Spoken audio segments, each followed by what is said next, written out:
Selamat datang anak-anak kelas 6. Hari ini Bu Guru akan menjelaskan tema 9, yaitu menjelajah angkasa luar. Jadi ini merupakan materi di sekelas 6 semester 2 ya anak-anak ya. Sebelum itu perkenalkan, nama saya Ade Dwi Agustini, guru kelas 6 di SD Negeri 1 Batu Bulan Kangin. Mari perhatikan penjelasan Bu Guru. Nah, di tema 9, pada kesempatan hari ini, Bu Guru akan mengajar full 1 subtema. Jadi ini adalah materi untuk 1 minggu ya anak-anak ya. Pada subtema 1 tentang keteraturan yang menakjubkan. Nah, di sini kita akan mempelajari tentang galaksi dan juga sistem tata surya. Nah, apa itu galaksi? Galaksi merupakan sistem yang terdiri atas kumpulan gas dan benda-benda angkasa dengan gaya gravitasinya masing-masing. Misalnya ini nih struktur planet dalam tata surya. Nah, pasti sudah tahu kan gambar ini? Ini adalah gambar planet Bumi, anak-anak. Bumi adalah bagian dari tata surya di galaksi Bima Sakti. Tata surya yang kita tinggali ini berpusat di matahari. Sistem tata surya terdiri dari matahari dan benda-benda langit lain yang mengelilinginya, seperti planet, satelit, asteroid, dan juga komet.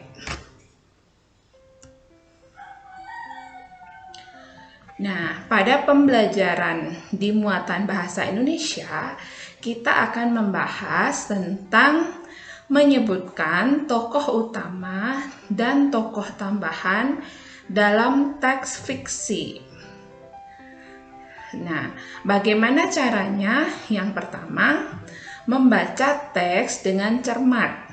Yang kedua, mencermati kemunculan tokoh di dalam teks. Yang ketiga, menentukan tokoh utama. Cara menentukan tokoh utama adalah tokoh utama itu adalah tokoh yang paling sering dimunculkan dan juga paling berpengaruh dalam teks. Yang keempat, tokoh tambahan adalah tokoh yang mendukung tokoh utama. Nah, pernahkah kalian membaca dongeng Kancil dan Buaya? Jika pernah, bisakah kalian menebak siapa saja tokoh utama dalam dongeng ini? Betul nak ya. Jadi Kancil merupakan tokoh utama dalam dongeng ini. Kenapa? Karena dongeng ini menceritakan bagaimana Kancil, bagaimana dia berpikir dan memperoleh ide agar dia bisa menyeberangi sungai. Meskipun di sungai itu banyak ada buaya, begitu anak-anak ya. Nah, lanjut kita ke pembelajaran IPA. Kita lanjut membahas tentang karakteristik matahari dan planet-planet dalam sistem tata surya. Matahari merupakan bintang yang menjadi pusat tata surya.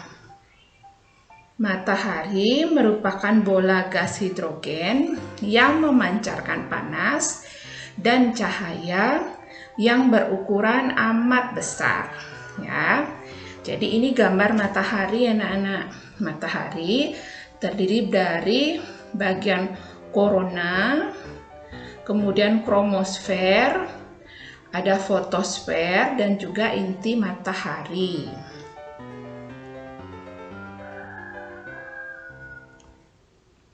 Radiasi panas dan cahaya yang dihasilkan matahari amat besar hingga dapat sampai ke bumi. Energi dari panas dan cahaya matahari bermanfaat bagi makhluk hidup di bumi. Nah, sekarang kita membahas tentang karakteristik planet-planet dalam tata surya. Jika kita urutkan dari planet yang terdekat dengan matahari sampai yang terjauh dengan matahari, yang pertama, urutan planet yang paling dekat dengan matahari adalah Merkurius, ya anak-anak ya. Planet ini adalah planet terkecil dalam sistem tata surya yang lintasannya paling dekat dengan matahari. Merkurius tidak memiliki satelit alam dan tidak memiliki lapisan atmosfer. Keadaan Merkurius yang ekstrim yaitu suhu siang hari mencapai 430 derajat Celcius, sedangkan suhu di malam hari mencapai minus 183 derajat Celcius. Planet yang kedua adalah Venus. Venus merupakan planet paling panas dalam tata surya. Suhu permukaannya mencapai 470 derajat Celcius.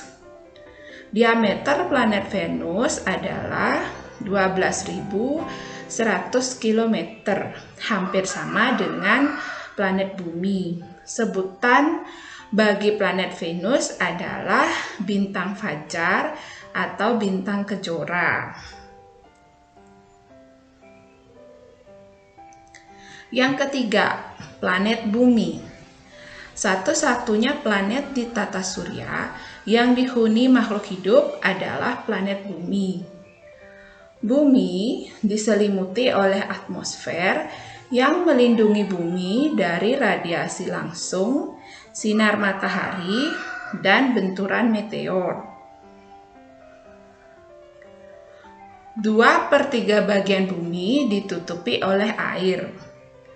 Gas-gas penyusun bumi terdiri dari 78% gas nitrogen, 21% gas oksigen, dan 1%-nya lagi gas-gas lain.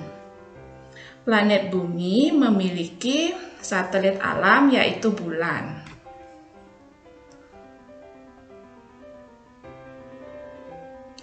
Kemudian lanjut kita ke planet Mars. Mars memiliki julukan planet merah. Di Mars tidak ada air dan atmosfernya kaya karbon dioksida, sehingga planet ini tidak dapat dihuni oleh makhluk hidup. Planet Mars memiliki 2 jenis satelit alami, yaitu Phobos dan juga Deimos.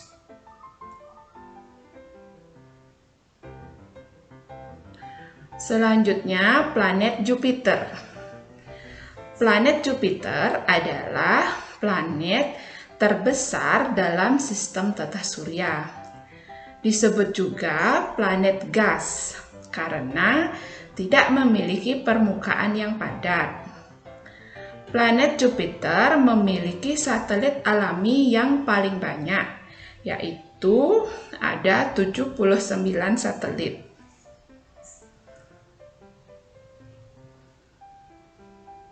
Lanjut kita ke Saturnus.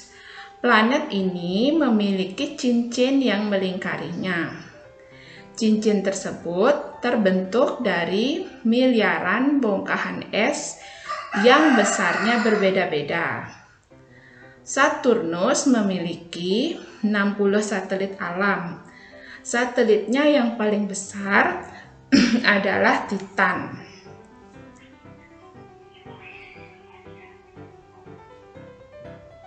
Kemudian Uranus. Planet ini tampak berwarna hijau kebiru-biruan, hasil dari penyerapan cahaya merah oleh gas metana di atmosfer teratasnya. memiliki sumbu rotasi berimpit dengan bidang orbitnya, sehingga kedua kutub saling bergantian menghadap matahari.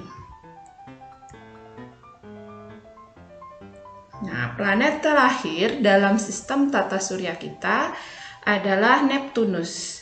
Planet Neptunus merupakan planet terjauh memiliki skala revolusi yang paling lama jika dibandingkan dengan planet yang lain. Neptunus sering disebut kembaran planet Uranus karena memiliki ciri-ciri yang mirip dengan planet Uranus.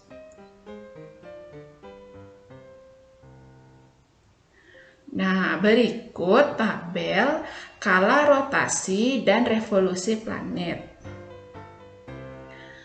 Jadi kita bisa mengamati planet mana yang memiliki skala rotasi dan juga revolusinya yang paling cepat atau yang paling lama. Kita perlu tahu dulu apa itu rotasi dan revolusi. Rotasi adalah pergerakan planet dalam porosnya. Sementara revolusi, pergerakan planet-planet mengelilingi matahari. Nah, bisa kita simpulkan dari tabel ini, semakin dekat planet dengan matahari, maka skala rotasinya semakin lama. Dan semakin jauh dengan matahari, maka skala rotasinya semakin sebentar. Begitu juga dengan skala revolusi. Semakin dekat dengan matahari, misalnya Merkurius, memiliki waktu untuk mengelilingi matahari itu paling sedikit jika dibandingkan dengan Neptunus yang jaraknya paling jauh dari matahari. Nah, kita kembali membahas tentang pembelajaran muatan bahasa Indonesia, yaitu menuliskan tokoh utama dan tokoh tambahan dalam teks fiksi. Tokoh utama adalah tokoh yang paling sering dimunculkan dalam teks, dan tokoh tambahan adalah tokoh yang peranannya hanya sebagian atau hanya sebagai penunjang tokoh utama di dalam sebuah teks.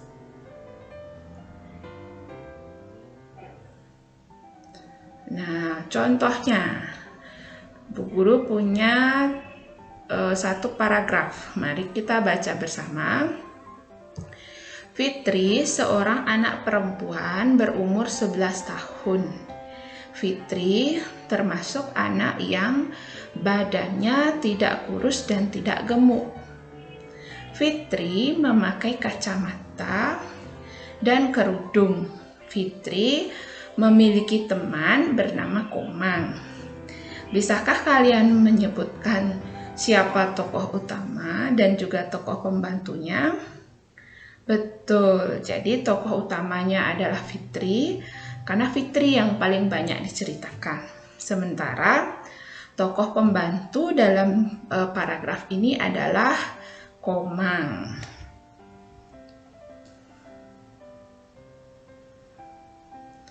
Nah, kita ke pembelajaran SPDP ya, tentang menyanyikan lagu dengan interval nada. Interval nada adalah jarak antar nada. Interval nada ada yang bernilai 1 dan ada juga yang bernilai setengah.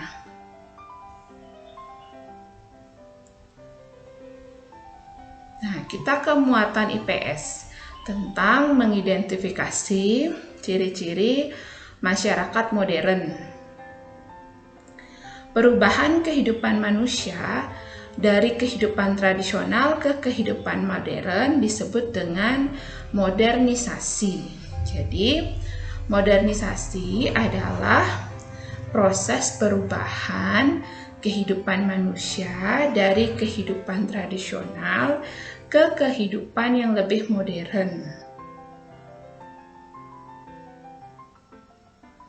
Nah, modernisasi juga dapat diartikan sebagai pergeseran sikap warga masyarakat untuk dapat hidup sesuai dengan tuntutan masa kini. Modernisasi biasanya diikuti oleh perkembangan teknologi. Nah, coba perhatikan lingkungannya, bisa lingkungan keluarga atau lingkungan masyarakat. Coba disebutkan contoh modernisasi yang ada di lingkunganmu.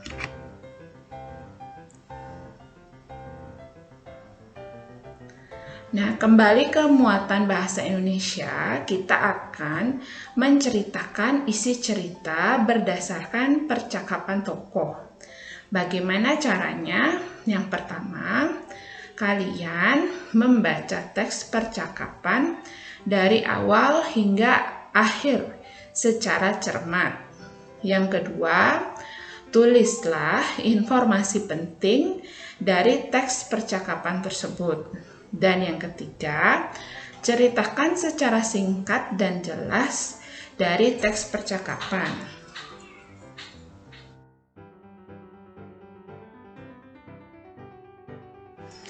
Lanjut, kita ke pembelajaran PKN tentang menjelaskan dan menghubungkan makna persatuan dan kesatuan.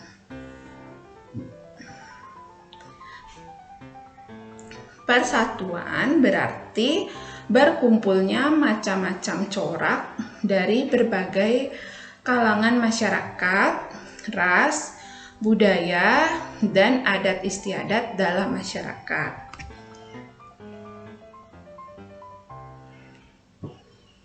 Semboyan Bhinneka Tunggal Ika bermakna walaupun bangsa Indonesia memiliki berbagai keberagaman, namun bangsa Indonesia tetaplah satu.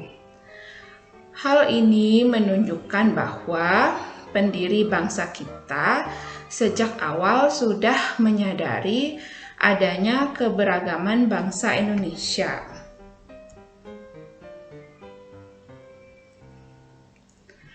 Perubahan sosial yang terjadi akibat modernisasi.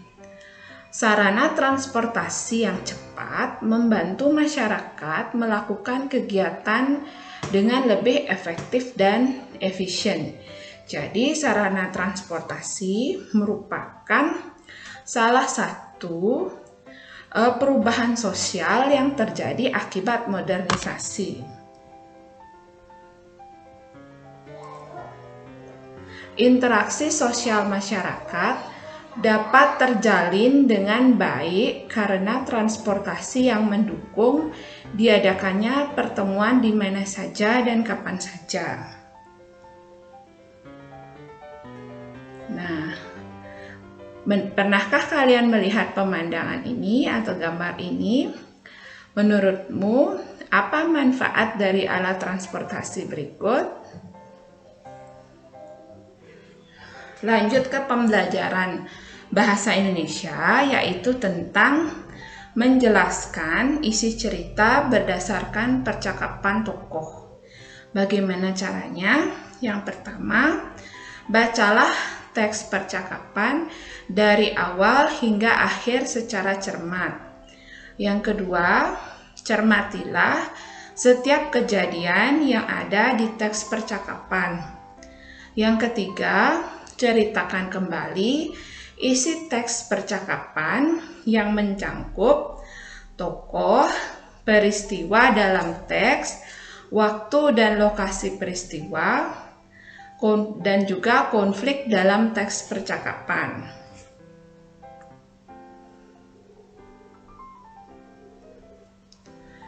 Lanjut ke pembelajaran PPKN, kita membahas tentang makna persatuan dan kesatuan dalam kehidupan berbangsa dan bernegara.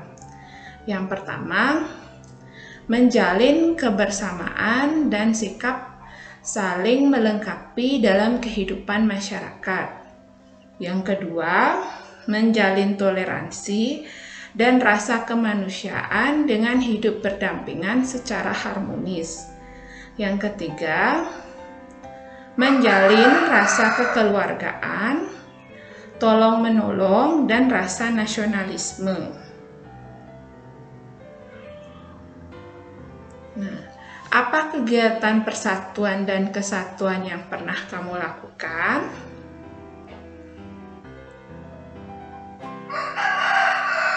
Kita lanjut membahas tentang materi IPA, yaitu tentang klasifikasi planet dalam sistem tata surya. Berdasarkan keberadaan sabuk asteroid di antara planet Jupiter dan planet Mars, planet-planet penyusun tata surya dapat dibagi menjadi dua, yaitu planet dalam dan juga planet luar. Planet dalam adalah planet-planet terdekat dengan matahari sampai sabuk asteroid. Sementara planet luar adalah planet-planet yang letaknya berada di luar sabuk asteroid. Menurutmu, apakah planet ini termasuk planet dalam? Nah, planet apa ini anak-anak? Planet Bumi. Kemudian, apakah planet ini termasuk planet luar? Planet Saturnus. Perhatikan gambar berikut. Jadi, ini adalah matahari, ini adalah planet yang ada pada orbitnya, mulai dari Merkurius, Venus, Bumi, Mars, Jupiter, Saturnus, Uranus, dan Neptunus. Nah, yang mana planet dalam dan planet luar ini dibatasi oleh sabuk asteroid. Nah, yang ini sabuk asteroid. Jadi, sabuk asteroid letaknya di antara planet Mars dan planet Jupiter. Jadi, apakah planet Bumi termasuk planet dalam? Iya, betul anak-anak. Jadi Bumi termasuk planet dalam. Ada Merkurius, Venus, Bumi, dan juga Mars. Sementara planet luar, ini yang letaknya di luar sabuk asteroid, yaitu ada Jupiter, Saturnus, Uranus, dan juga Neptunus.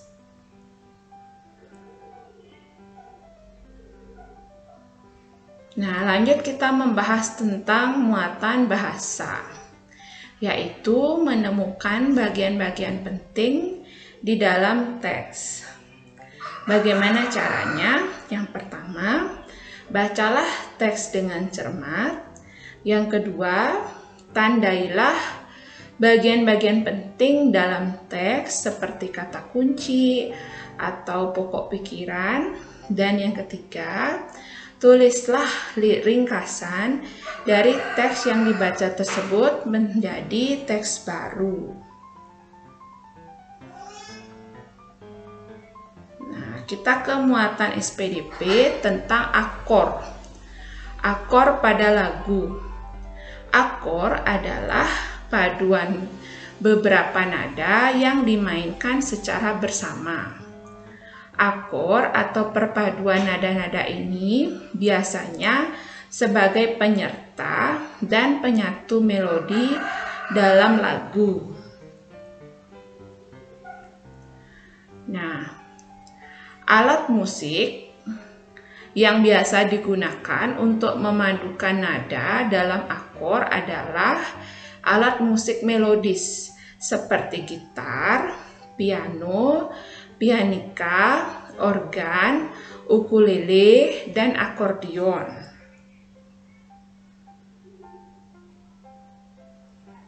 Kita membahas muatan PPKN, yaitu mewujudkan persatuan dan kesatuan di lingkungan rumah. Perhatikan gambar ini, apakah kalian pernah melakukannya bersama di rumah dengan orang tua serta saudara kalian? Bagus anak-anak, jadi sikap gotong royong, dan saling membantu di lingkungan rumah merupakan perwujudan dari persatuan dan kesatuan. Jika semua anggota keluarga bersatu untuk menjaga kebersihan rumah, pekerjaan akan terasa lebih ringan.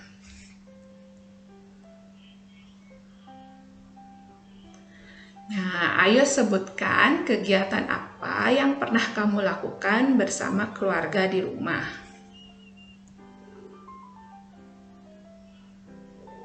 Kita lanjut ke muatan bahasa tentang menceritakan isi cerita dalam bentuk diagram. Bagaimana caranya? Yang pertama, bacalah teks dengan cermat. Yang kedua, cermatilah tokoh latar belakang serta konflik dalam teks dan pemecahannya.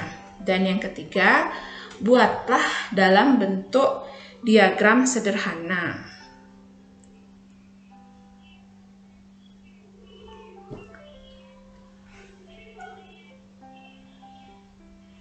Nah, kita ke muatan SPDP tentang akor dan interval dalam sebuah lagu. Interval nada adalah jarak antar nada dan akor adalah perpaduan beberapa nada yang dimainkan secara bersamaan.